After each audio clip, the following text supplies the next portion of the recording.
A paz de Cristo, glórias a Deus que você chegou nessa noite, culto de celebração.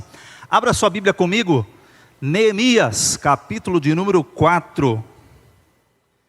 Graças a Deus. Neemias, capítulo de número 4, enquanto você localiza, eu louvo a Deus por essa oportunidade, agradeço ao pastor Henrique pela confiança, pastor Tony, a toda a igreja do Senhor Jesus que aqui está nesta noite, e vamos meditar um pouquinho sobre um tema que está aqui nas Escrituras Sagradas em Neemias, capítulo de número 4, a partir do versículo de número 8, está escrito assim na palavra do Senhor: Ajuntaram-se todos de comum acordo para virem atacar Jerusalém e suscitar confusão ali. Porém, nós oramos ao nosso Deus, e como proteção, pusemos guardas contra eles de dia e de noite. Então disse Judá: já desfaleceram as forças dos carregadores, e os escombros são muitos, de maneira que não podemos edificar o muro.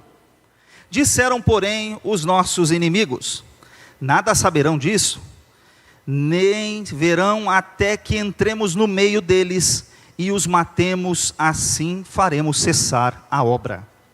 Quando os judeus que habitavam na vizinhança deles 10 vezes nos disseram: de todos os lugares onde moram subirão contra nós. Então pus o povo por famílias nos lugares baixos e abertos, por detrás do muro, com as suas espadas e as suas lanças e os seus arcos. 14. Inspecionei, dispus-me e disse aos nobres, aos magistrados e ao resto do povo: não os temais, lembrai-vos do Senhor, grande e temível, e pelejai pelos vossos irmãos, vossos filhos, vossas filhas, vossa mulher e vossa casa. Versículo 15. E sucedeu que, ouvindo os nossos inimigos, que já o sabíamos, e que Deus tinha frustrado o desígnio deles, voltaram todos nós ao muro, cada um à sua obra. Graças a Deus. Bem, esta é a palavra do Senhor, sobre um tempo, sobre um contexto da história do povo de Deus, que eu quero compartilhar com você.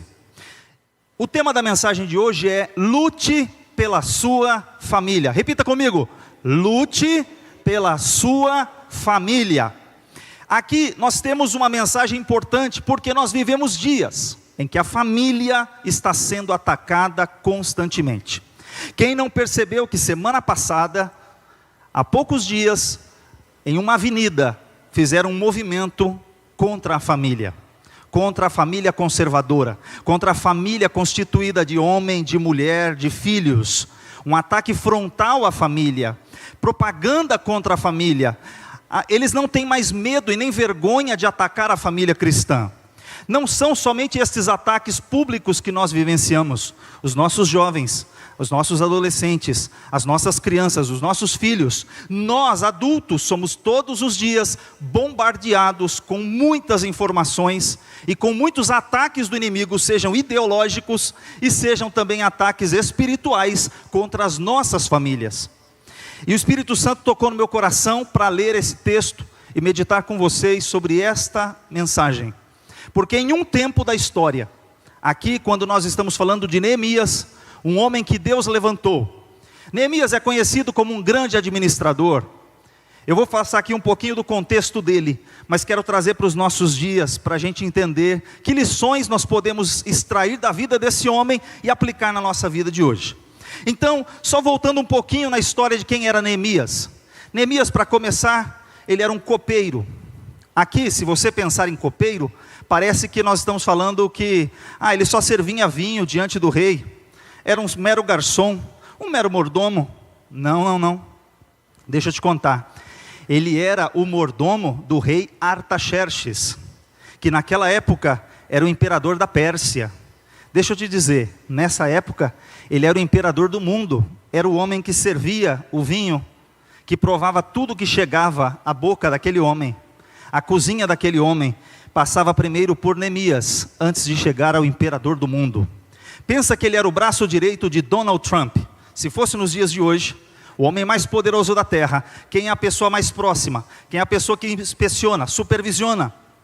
Imagine que ele não era um mero servidor, porque ele estava ali, enquanto ele está servindo ao rei, ele ouve coisas que são de extrema importância, assuntos confidenciais do reino, do império. Tinha que ser uma pessoa de extrema confiança. Não era qualquer pessoa, vivia no luxo do palácio, desfrutava de tudo que tinha de bom no palácio, tudo que tinha de melhor naquela época. Imagina, ele vivenciava, ele estava lá, ele provava da melhor comida que tinha na época.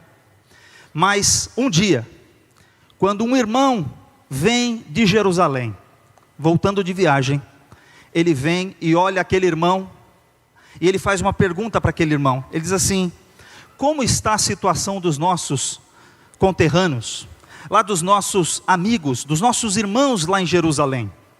E naquele momento, o relato daquele homem foi um relato aterrador, misericórdia. Foi um relato terrível. O que aconteceu?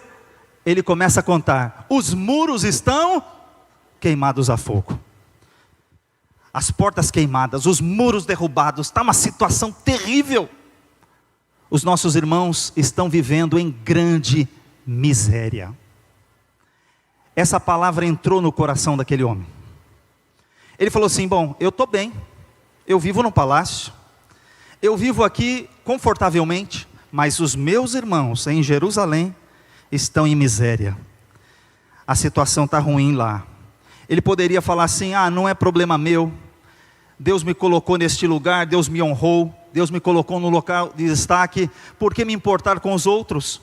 Mas ele se coloca no lugar daqueles irmãos, a famosa empatia. Pensa que esse homem poderia falar assim: ah, não vou me preocupar, eu estou bem, minha família está bem, estamos tranquilos aqui. Mas qual foi a situação? Diferente. A atitude desse homem: ele colocou-se de joelhos para orar. Se você ler o capítulo 1 e o capítulo 2, dá a impressão que ele começou a orar, aí ele ficou triste, levou o vinho na presença do rei, o rei viu que ele estava triste, já perguntou o que ele queria, e falou para ele: o que você quer que eu faça? Ah, eu quero ir para Jerusalém, então libera e eu vou. E no outro dia ele já estava lá. Deixa eu te contar uma história que não é bem assim. Esse homem orou 4 meses. 4 meses. Quando ele recebe a notícia, é o mês de Nissan. Quando ele vai à presença do rei, e o rei pergunta, já é um outro mês. Já passaram-se 4 meses. Do capítulo 1 ao capítulo 2, há 4 meses que esse homem estava orando, buscando a Deus, falando com o Senhor, apresentando diante do Senhor a situação do povo. Então nós temos um homem que estava perseverando em oração, orando pelos seus irmãos, orando pela sua família, intercedendo por aqueles que lhe eram próximos, ou aqueles que mesmo que eram seus irmãos que estavam mais distantes. Então perceba que ele tem uma situação. O seu nome significa Yahvé conforta. O que significa Yahvé conforta? Jeová conforta, Deus conforta. Ele é um confortador, um consolador. Depois de 4 meses de oração, esse homem consegue a permissão do rei para ir a Jerusalém reconstruir os muros. Deixa eu te dar um exemplo. Ele deixou o luxo do palácio para ir viver no lixo de Jerusalém. Preste atenção, eu li um texto que falou assim: o monturo é muito grande, o lixo é muito grande. Havia muito lixo. Ele trocou um lugar de glória do luxo e foi viver no lixo. Mas Deus queria mudar aquela situação. Então preste atenção, Deus queria mudar aquela história, usar a vida dele para mudar aquela história, e Jerusalém voltar a ser um lugar de glória, para a honra do Senhor. Mas tem um detalhe importante, que um paralelo com esse homem, deixa eu apresentar uma outra pessoa para você que você conhece. Ele deixou a sua glória, está escrito em Filipenses capítulo 2, que ele habitando ou estando na forma de Deus, não teve por usurpação ser igual a Deus, mas aniquilou-se a si mesmo, tomou a forma de servo, fazendo-se semelhante aos homens, humilhou-se a si mesmo, e ele veio aqui entre nós, e ele foi obediente até a morte, e morte de cruz. Ele deixou a sua glória para habitar entre nós, para nos salvar e nos redimir. Ou seja, não foi só Neemias que teve a atitude de abnegação, de deixar algo especial, extremamente melhor para algo pior. Jesus fez isso para salvar as nossas vidas, para nos resgatar, para nos tirar do pecado, para salvar as nossas famílias. Aleluia! Jesus fez isso. O nome de Neemias é Jeová Conforta. Jesus, quando estava para ir embora, ele disse assim: não vos deixarei órfão, enviarei o Consolador, aquele que vai confortá-los, aquele que estará com vocês, aquele que estará em vocês. O Espírito Santo hoje habita em nós, o Espírito Santo está conosco. Então, a semelhança de Neemias, nós temos o nosso Senhor Jesus Cristo, que fez tudo isso por nós.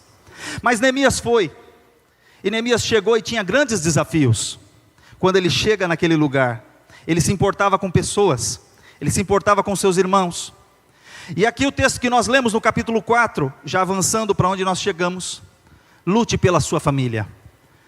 Eu quero falar algumas lições com vocês, porque existem algumas coisas que atuam contra as nossas famílias.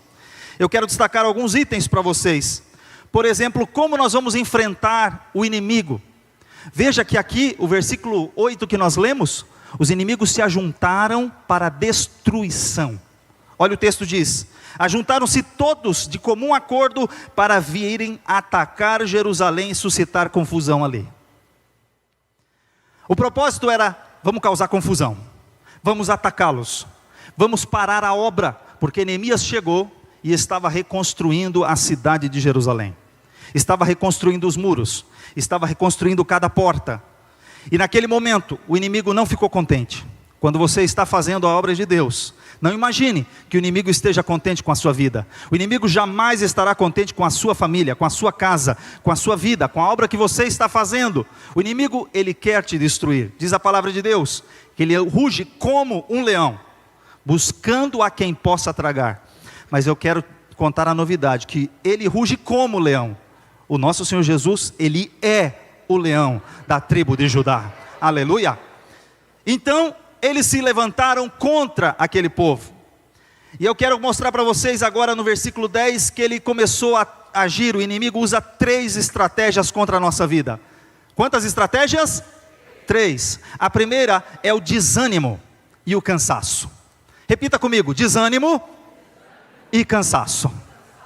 Irmãos, quem que vive nesta grande cidade de São Paulo, que não chegou hoje aqui no domingo, já pensando, quem sabe amanhã é segunda-feira, vou pegar aquele em trânsito, vou enfrentar essa semana. Irmãos, você está aqui, e nós paulistanos aqui vivendo nessa correria, qual é a sensação?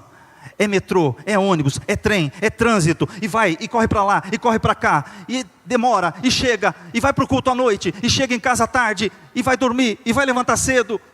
Irmãos, será que você está conseguindo chegar em casa e fazer um culto doméstico? Será que você está conseguindo chegar em casa e fazer a leitura da Bíblia com seus filhos? Será que você está conseguindo chegar em casa e orar com seus filhos? Será que você está conseguindo chegar em casa e ter um momento a sós com Deus e com a sua família, edificando o altar da adoração? Aqui, deixa eu ler para você o versículo 10. Então disse Judá: já desfaleceram as forças dos carregadores, os escombros são muitos, de maneira que não podemos edificar o muro. Já estamos cansados, tem muito escombro, tem muito lixo, tem muito monturo, tem muito lixo emocional para carregar a semana inteira, tem muita coisa acumulada, e quando chega em casa, qual é o nosso tempo? Será que a gente está tendo tempo? Mas eu quero dizer para você, se nós não temos tempo, o mundo está seduzindo os nossos filhos com a tela, com todo tipo de conteúdo, com todo tipo de coisas, se a gente não desintoxicar as suas vidas e suas mentes, eles vão à escola, os professores muitas vezes, sem temor a Deus, estão embutindo coisas e conceitos que são contrários às Escrituras Sagradas. Quando eles chegam em casa, o que nós estamos fazendo com os nossos filhos? O que nós estamos fazendo com a nossa vida espiritual? Deixa eu contar uma coisa para vocês. Essa ideia de aumentar demais a carga de trabalho para não ter tempo para Deus é a atitude do diabo. E sabe quando surgiu isso? Lá no Egito. Quando Moisés chegou a Faraó e disse assim: deixa o meu povo ir, para que me sirva, para que me adore no deserto. 3 dias de caminho no deserto. O Faraó falou assim: quem é esse Deus? Eu não o conheço, não vou deixar vocês irem. E essa história de adorar a Deus deve ser história de gente desocupada. Vocês não têm o que fazer, pois agora eu antes lhes dava a palha, agora vocês vão pegar a palha para fazer os tijolos. Vou aumentar o trabalho para você não ter tempo de pensar em adorar a Deus. É muito bom trabalhar, é muito bom, e de acordo com a palavra de Deus, é correto, mas você não pode deixar o trabalho consumir todas as tuas energias, para você não ter tempo para estar aqui, para adorar a Deus. O seu dia passa correndo, a sua semana voa, o seu ano voa, e você quando vê, você não tem tempo para adorar a Deus, você não tem tempo para dedicar-se no altar do Senhor, você não tem tempo para orar, você não tem tempo para a palavra, você não tem tempo com Deus, você não tem intimidade com o Senhor. Quando você vê, o inimigo já está se aproximando para derrotar a sua vida. Temos que tomar cuidado com a nossa rotina maluca. Eu não vou nem falar para os irmãos a minha rotina. Eu também tenho uma rotina maluca. Mas deixa eu contar uma coisa para vocês. Tinha um homem que cuidava de mais de 127 províncias, meio 120 províncias aproximadamente. O seu nome, ele tinha sido levado para a Babilônia. Ele era um jovem quando ele foi levado, um adolescente, mas ele era temente a Deus, ele cresceu, ele se engrandeceu, ele chegou a ser o terceiro no reino, foi exaltado. O seu nome era Daniel, e apesar desse homem ser governador de muitas e muitas províncias, esse homem conseguia orar 3 vezes ao dia.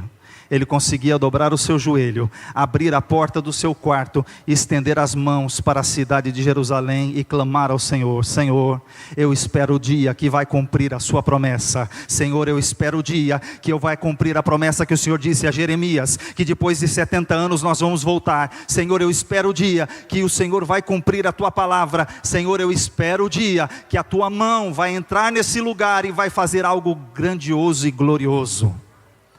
Esse homem orava 3 vezes ao dia, e ele cuidava de muitas e muitas províncias. Mas pastor, eu não tenho tempo. Mas pastor, eu não consigo. Mas pastor, não dá. Irmão, quem faz o nosso tempo somos nós. Como nós estamos priorizando o nosso tempo? Faraó disse: está com tempo para pensar em adoração, é porque não tem o que fazer. Isso é conversa do diabo. Dedique um tempo para estar com Deus. Amém? Posso ouvir um amém? Tópico 2. A segunda questão que acontece são os boatos falsos. Olha o versículo 12.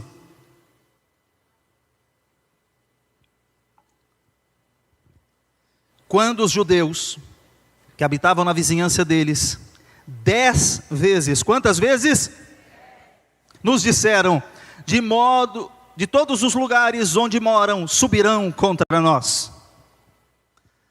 Cuidado com os boatos, conversa que o inimigo solta por aí. Não tinha tanto inimigo assim, suficiente para vir de todos os lados, para destruí-los. Eles realmente queriam destruí-los. Mas o inimigo começou a jogar conversa, boatos, conversas falsas, para tentar convencê-los de que eles não conseguiriam. Todos os dias, Nós somos bombardeados com boatos e falsidades do inferno. O inimigo está dizendo, não vai dar certo. Eles estão dizendo, não, esse governo vai prevalecer. O inimigo está dizendo, não, a família será destruída. Não, a família tradicional não vai existir. O inimigo está dizendo, isso não existe mais. Esses usos e costumes não existem mais. Isso não existe mais. O inimigo está dizendo que não existe mais.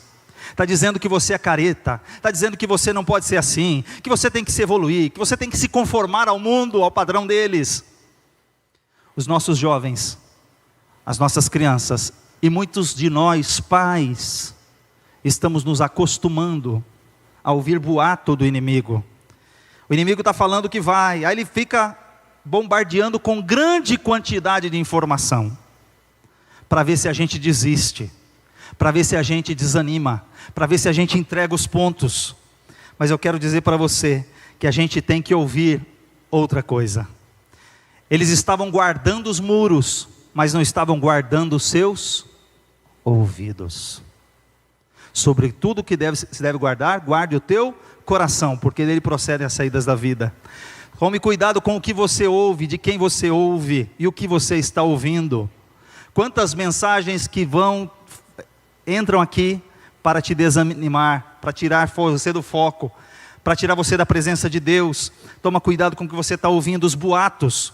E toda vez que eu falo boato, lembre-se, boato é o quê? Notícia falsa, não confirmada. Quanta mensagem de violência. Eu falava com os irmãos. Eu fui ao Rio de Janeiro ano passado, na Slavec. Entrei num Uber. E nós aqui, morando em São Paulo, quando ouvimos notícias dos tiroteios e tudo aquilo que acontece lá, nós realmente temos muito medo de ir para o Rio de Janeiro. Nós ficamos um pouco apreensivos de ir para o Rio. Aí, entrei lá no táxi e comecei a perguntar para o rapaz, e aí, como é que é? Tal. E naquele tiroteio que teve aqui na região da Penha, aqui, tal, como é que foi? Que é justo a região onde a gente vai na igreja, ali muito, muito próximo. Aí ele, não, normal.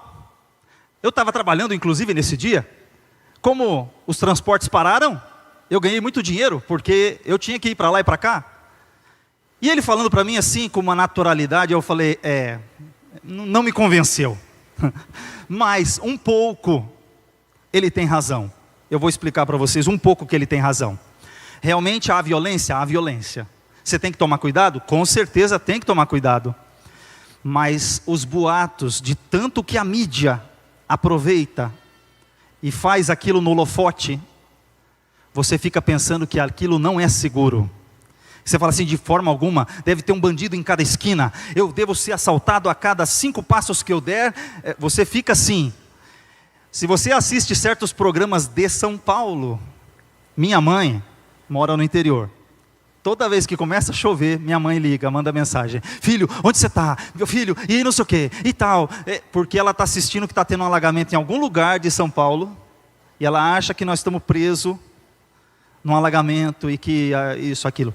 Porque aquela sensação, o boato, porque aquela notícia. O camarada tem 1 hora de programa e ele fica, e volta, e vai. Agora vamos de novo, olha lá, e tal.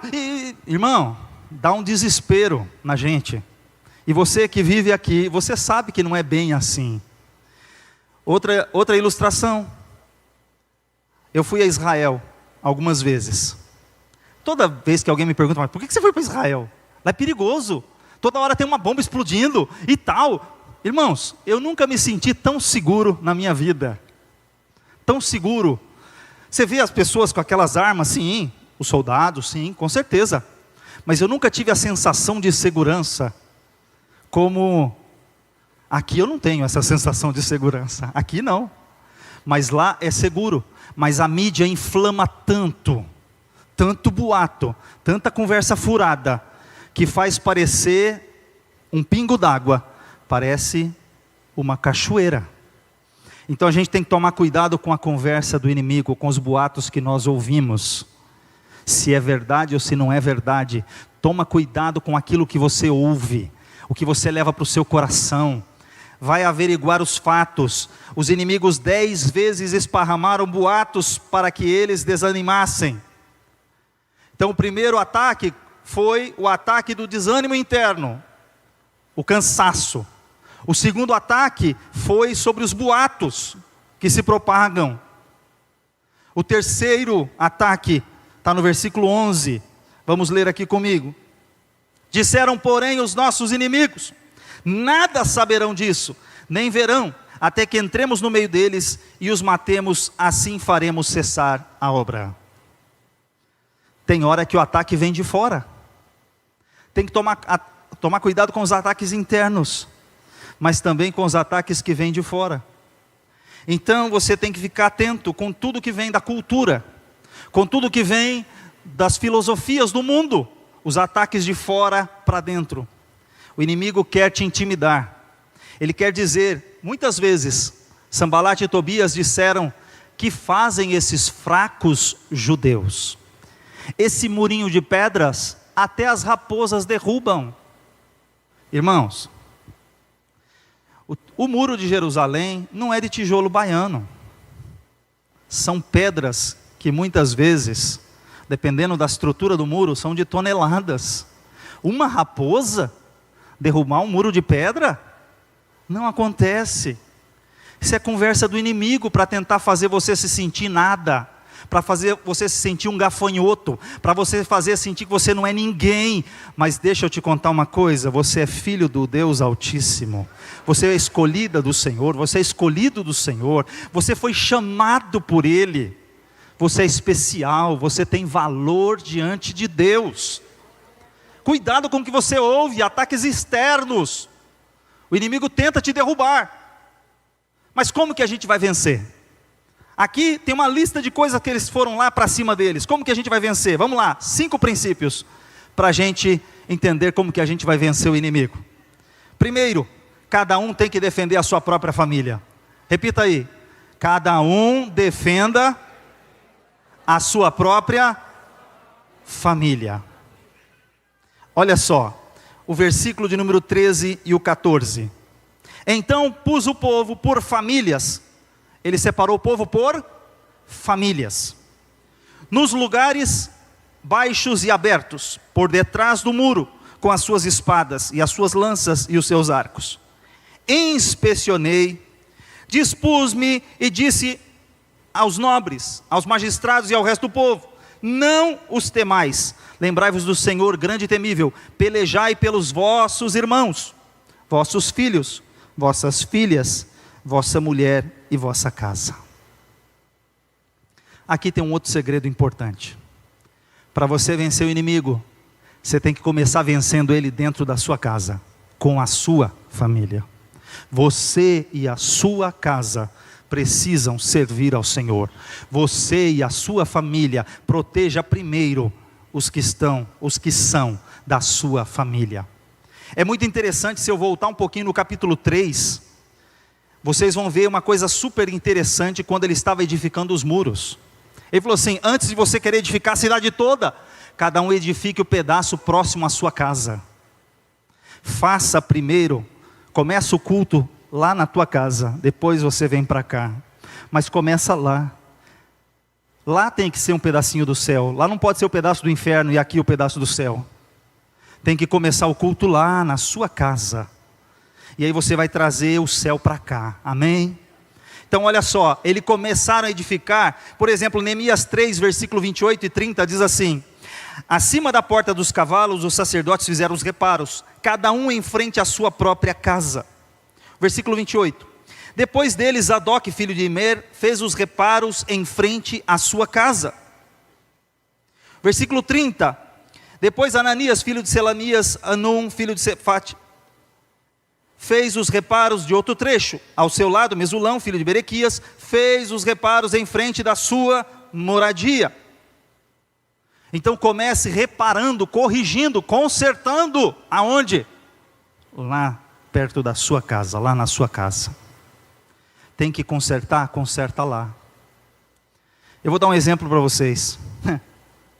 Se eu brigo com a Geni em casa e venho para o culto, e vou aqui fazer minha oração: Senhor, nosso Deus, nosso Pai.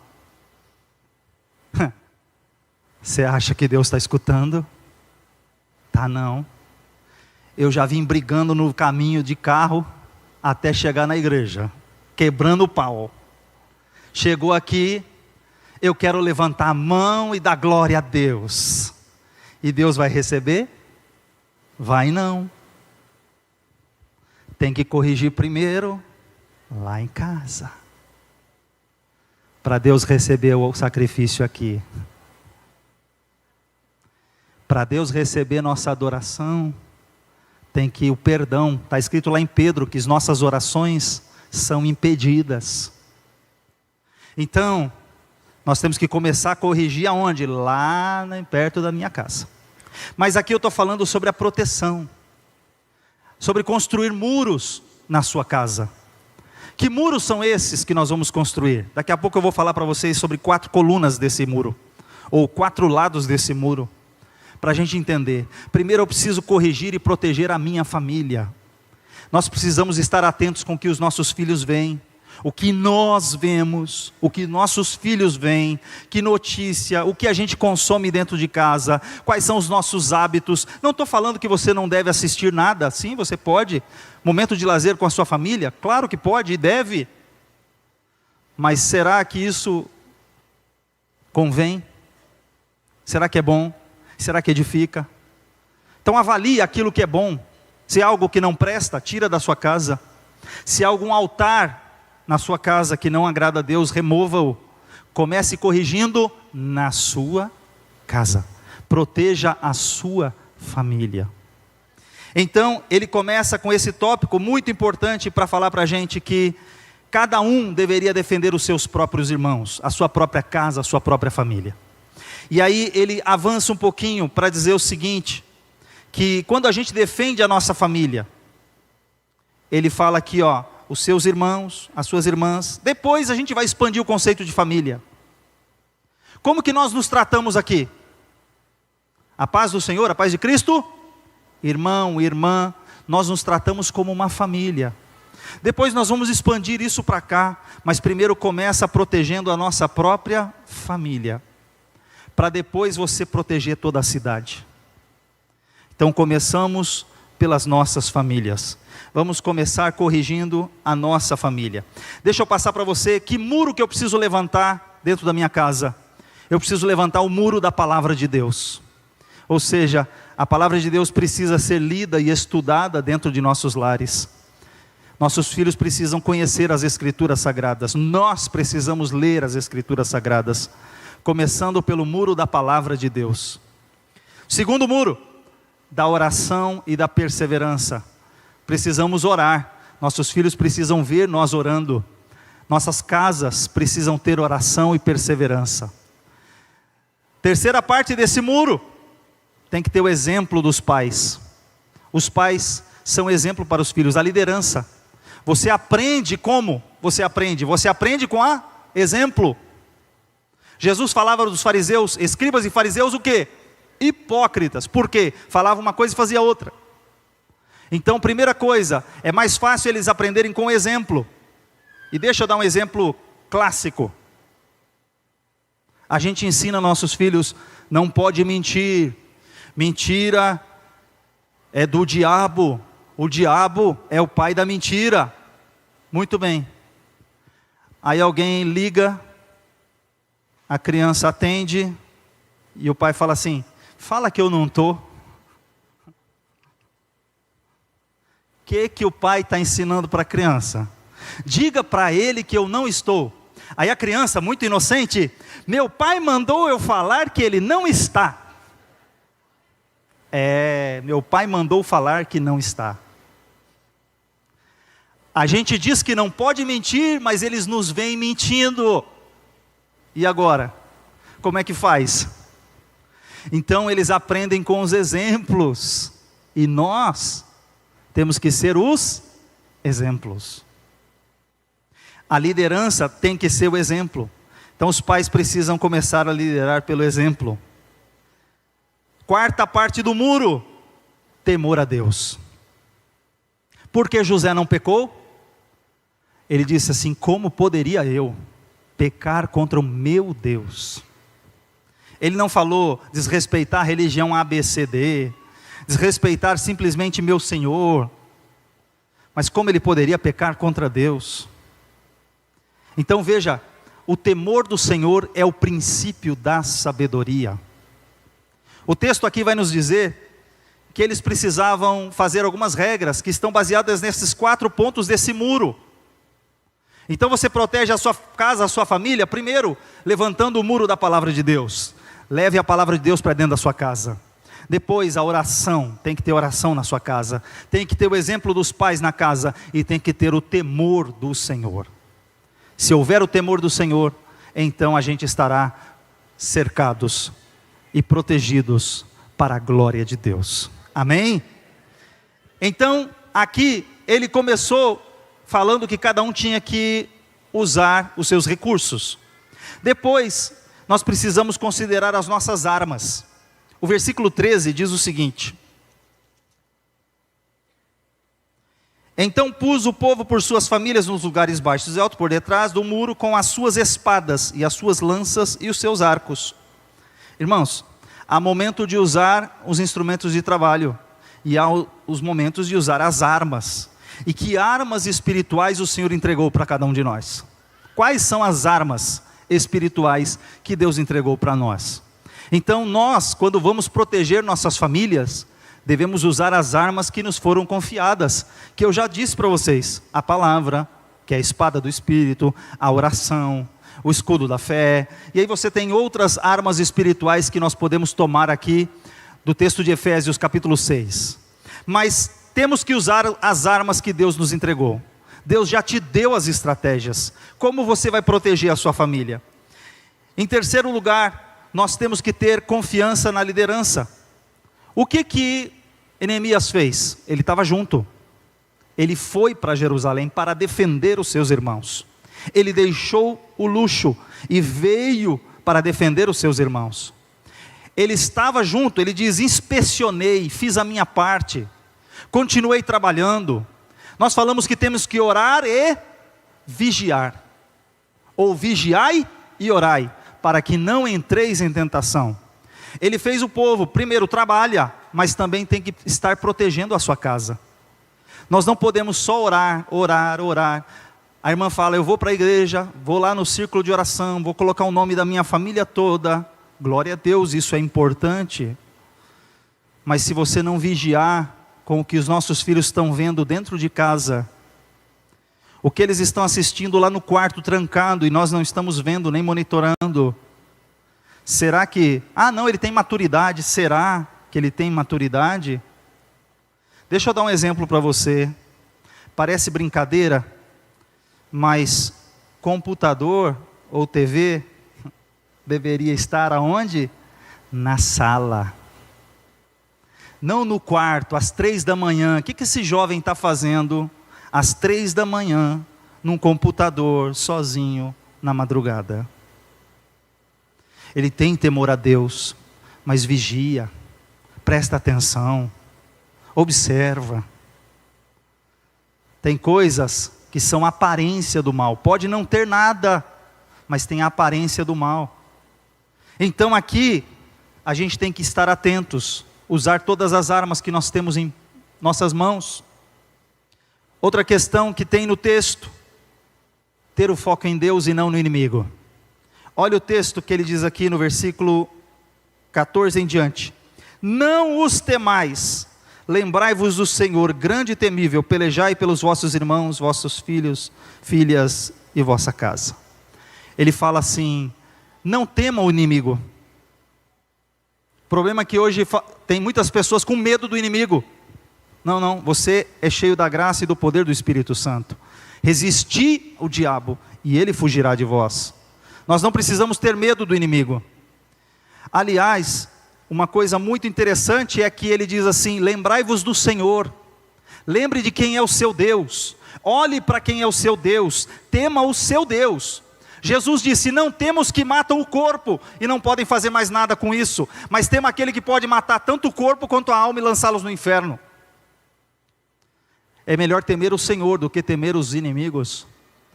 Os inimigos não podem fazer o que eles querem, porque o nosso Deus está conosco. O Senhor pelejará por nós. Amém? Glória a Deus. E esse texto é muito importante porque ele fala sobre essa proteção que nós precisamos. O Senhor está conosco, lembrai-vos do Senhor. Davi, quando ele olha para aquela situação do gigante, deixa eu dizer uma coisa para vocês. Nunca, se você ler 1 Samuel capítulo 17 em diante, você não vai encontrar nenhuma vez, quantas vezes? Nenhuma, Davi chamando Golias de gigante. Todo mundo achava Golias o gigante, e ele era grande, de fato. Davi, provavelmente, era um gafanhoto perto do Golias, provavelmente, do ponto de vista humano. Mas Davi jamais disse que Golias era gigante. Ele falou sobre o nome do Senhor dos Exércitos 9 vezes. O nome do Deus dele, o Deus grande, poderoso, o Deus dos exércitos de Israel, aquele que é muito maior. Na hora da dificuldade, não olha para o seu problema, olhe para o seu Deus. Olhe para o seu Deus, olhe para o seu Deus. O seu Deus é maior do que o seu problema. Davi nunca chamou Golias de gigante, ele chamou de incircunciso filisteu. Ele nunca reconheceu Golias como um gigante. Quem é esse que afronta o exército do Deus vivo? Então, olha só, aí o que aconteceu? O gigante caiu. Algo que era improvável, o gigante caiu com uma pedra. Com uma pedra aquele gigante foi ao chão. Então, olhe para quem é o seu Deus. Não foi Davi com sua estratégia que venceu aquela batalha. Foi ele na confiança no Deus Todo-Poderoso. Aleluia! O nosso Deus é maravilhoso. Então, tenha o foco no Senhor seu Deus e não no seu problema. Então, tema o Senhor. Quais foram os resultados disso? Deixa eu contar para você. O versículo 15 resume o que aconteceu. Ele diz assim: sucedeu que, ouvindo os nossos inimigos, que já o sabíamos, e que Deus tinha frustrado o desígnio deles, voltamos todos nós ao muro, cada um à sua obra. Quer ouvir uma palavra profética? Está no texto aqui, ó. Todos os teus inimigos, todos os planos dos teus inimigos serão frustrados. Todos os planos dos teus inimigos serão frustrados. Aleluia! Aqui está escrito. E aí eles voltam à obra de Deus. A obra de Deus não vai parar. A sua família não vai parar. A sua família não vai ser destruída. A sua família não será destruída pelo inimigo. Deixa eu mostrar para você alguns dos resultados. Primeiro, olha só, Neemias e os construtores venceram todos os insultos. Então nenhum insulto vai te paralisar. Nenhum insulto do inimigo vai parar a sua jornada, vai parar a sua caminhada, vai parar a sua fé, vai parar a sua família. Nenhum insulto do inimigo. O que mais?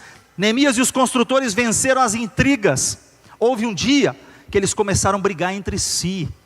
Os ricos e os pobres, uma reclamação, problemas internos. Ele chamou todo mundo e resolveu o problema. E todos saíram glorificando a Deus. Aleluia! Então vai ter resolução de problemas. Neemias e os construtores venceram as ameaças de invasão. Toda ameaça do inimigo será frustrada. Amém? Glória a Deus. Depois, ele corrigiu as injustiças sociais, aquilo que atrapalhava a construção, os problemas de caráter, porque, irmãos, o primeiro trabalho de Neemias foi a construção física. Construir muros, entre aspas, foi fácil. Agora, pegar um povo que estava com a moral baixa, com o ânimo caído, e resgatar a questão espiritual do povo, levantá-los de volta, trazê-los de volta à presença de Deus, a restauração espiritual daquela nação, foi outro trabalho que ele teve junto com um companheiro, com Esdras. Eles foram trabalhar também na parte espiritual. Do capítulo 6 em diante, eles começam a trabalhar a parte espiritual do processo. Até então, parecia a construção física de muros, de paredes, mas na verdade eles já estavam trabalhando aqui dentro, no seu íntimo, no seu coração. O que mais que eles venceram? Eles venceram as insinuações, todas as insinuações do inimigo, todas as intimidações, Porque quando o inimigo chega e diz assim: que fazem esses fracos? Crente? Crente, tudo bobinho. O que o inimigo tenta fazer? Tenta fazer que todos nós somos ignorantes, que não sabemos o que estamos fazendo, que estamos sendo enganados por alguém que usa um microfone, que somos todos tapados, que não temos cérebro. Mas mal sabem eles que as coisas do reino de Deus, Deus ocultou dos sábios e entendidos, e a revelou aos pequeninos, e nós temos o conhecimento do Deus Santo, do Deus Todo-Poderoso. Nós recebemos algo de Deus, algo que nos leva à vida eterna, algo que não fica só aqui, nós recebemos aqui, e por fim, a vida eterna. Aleluia. Não vamos parar por aqui. A nossa bênção não se limita ao aspecto material, nossa bênção transcende, vai além no espiritual. O que mais que ele venceu? Ele venceu as questões das inércias sociais, deixando Jerusalém com a autoridade adequada.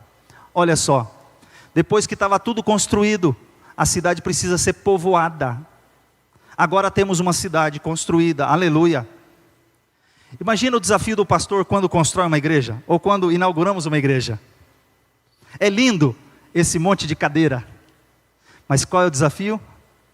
Depois que toda a obra está construída, fazemos a inauguração, agora é a obra de trabalhar para que essas cadeiras sejam cheias de pessoas, cheias do Espírito Santo, almas salvas, remidas, lavadas no sangue do Cordeiro, que possam realmente entrar na cidade pelas portas. E aí o desafio é: vamos agora encher a casa. Jerusalém estava reconstruída, depois que os muros estavam lá, tinha espaço abundante. Agora temos que trazer pessoas para morar dentro da cidade, porque uma vez que a cidade está construída, pessoas que moram no campo venham para a cidade, pessoas que moram ali na outra cidade venham para cá, para habitar a cidade, povoar a cidade, para que ela possa prosperar conforme a profecia, conforme a palavra de Deus. Então nós temos que fazer a expansão do reino, com certeza. Nós e nossas famílias vamos expandir o reino. É você e a sua casa que servem ao Senhor. Não tenha ilusão que é só o pastor sozinho que faz a obra. É você e a sua família. Diga: eu e a minha casa serviremos ao Senhor. Aleluia, glória a Deus. Somos nós que vamos fazer isso.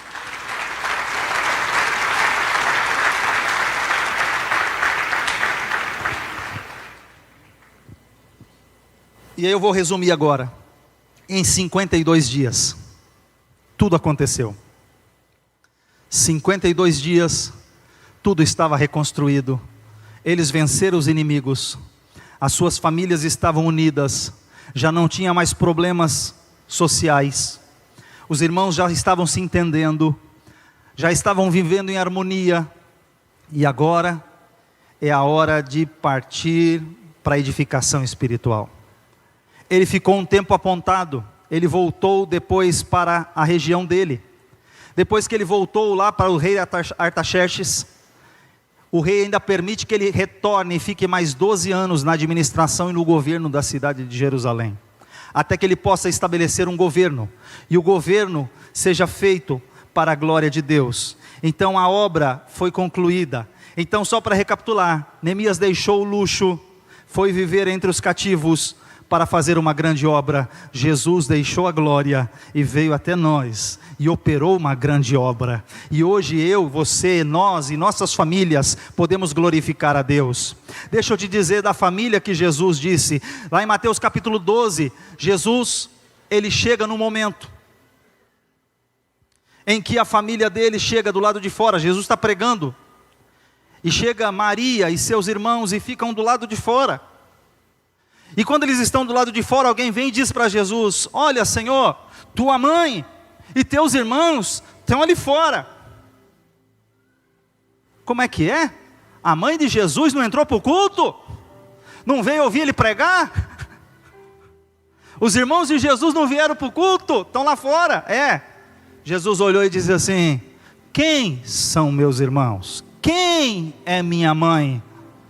E apontando para os discípulos, ele disse: Aquele que faz a vontade do Pai que está no céu, esse é meu irmão, é minha mãe, são os meus irmãos. Você quer fazer parte da família de Deus? Convida a igreja a colocar-se de pé. Eu quero fazer o convite para quem já foi da família, para quem já pertenceu à família de Jesus, para quem já pertenceu à igreja. A igreja hoje é uma família. Nós nos tratamos uns aos outros como irmãos. Nós falamos irmão fulano, irmã fulana. Nós nos tratamos assim. Aos mais idosos nós os consideramos como pais na fé. Nós nos tratamos com respeito. Nos consideramos como uma família. E eu quero perguntar se nessa noite tem alguém que entrou aqui, que já pertenceu efetivamente, participou da ceia, esteve conosco, ou em algum outro ministério, e de repente você se afastou da família de Jesus. Eu quero fazer a pergunta se há alguém que está afastado, que algum dia deixou esta família, mas que hoje você quer voltar a fazer parte dessa família. Quero dizer para você, nós aqui vamos cuidar de você. Essa família vai cuidar de você. Se você tem dificuldade daí com alguma família, eu quero convidar você para essa noite retornar à casa do Pai. E essa igreja vai ser sua nova família. A família que vai cuidar de você. Porque essa família tem Jesus no coração. Porque essa família foi comprada, foi lavada pelo sangue do Cordeiro. Mas também quero dar a oportunidade para talvez alguém que nunca entregou a sua vida a Jesus Cristo como seu Salvador. Se há alguém entre nós que nunca tomou essa decisão. Eu tomei essa decisão, eu tinha 12 anos de idade. Não me arrependo. Logo me batizei, e glórias a Deus, estou aqui falando com vocês, que Jesus é maravilhoso.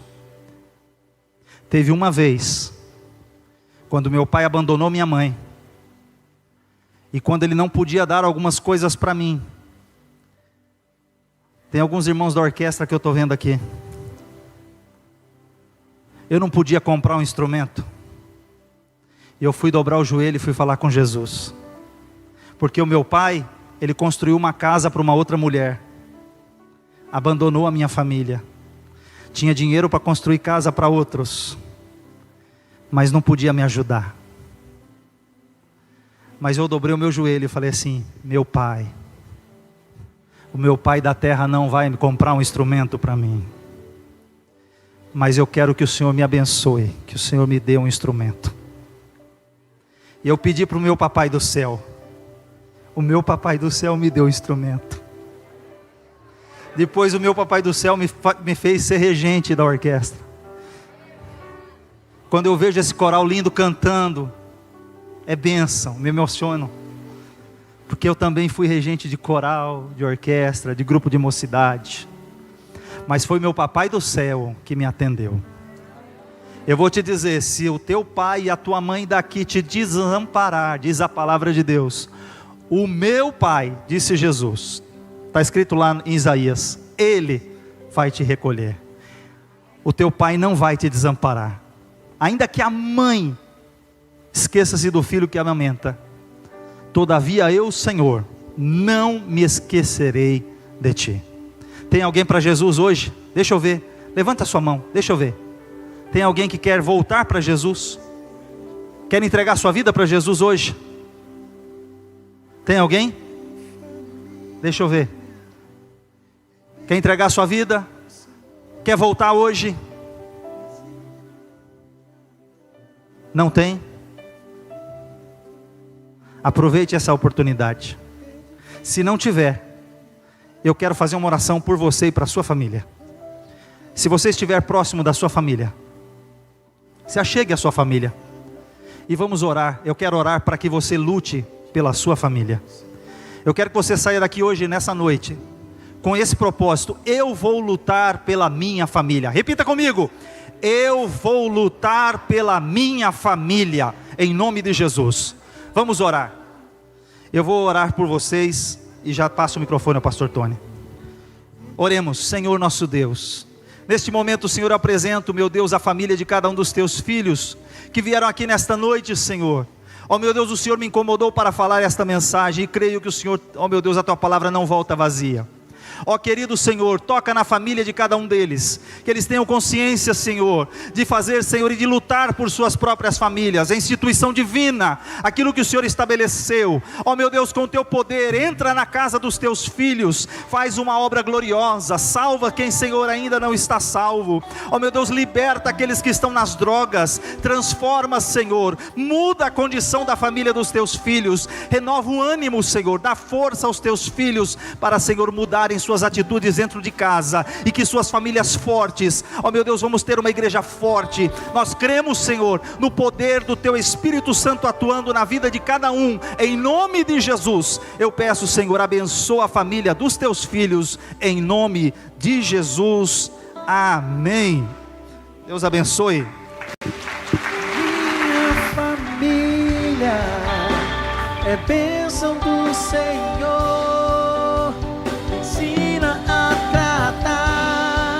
Minha família com amor, edifica minha casa para o teu louvor.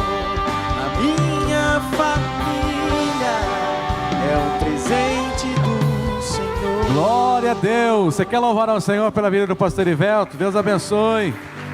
Glória a Deus.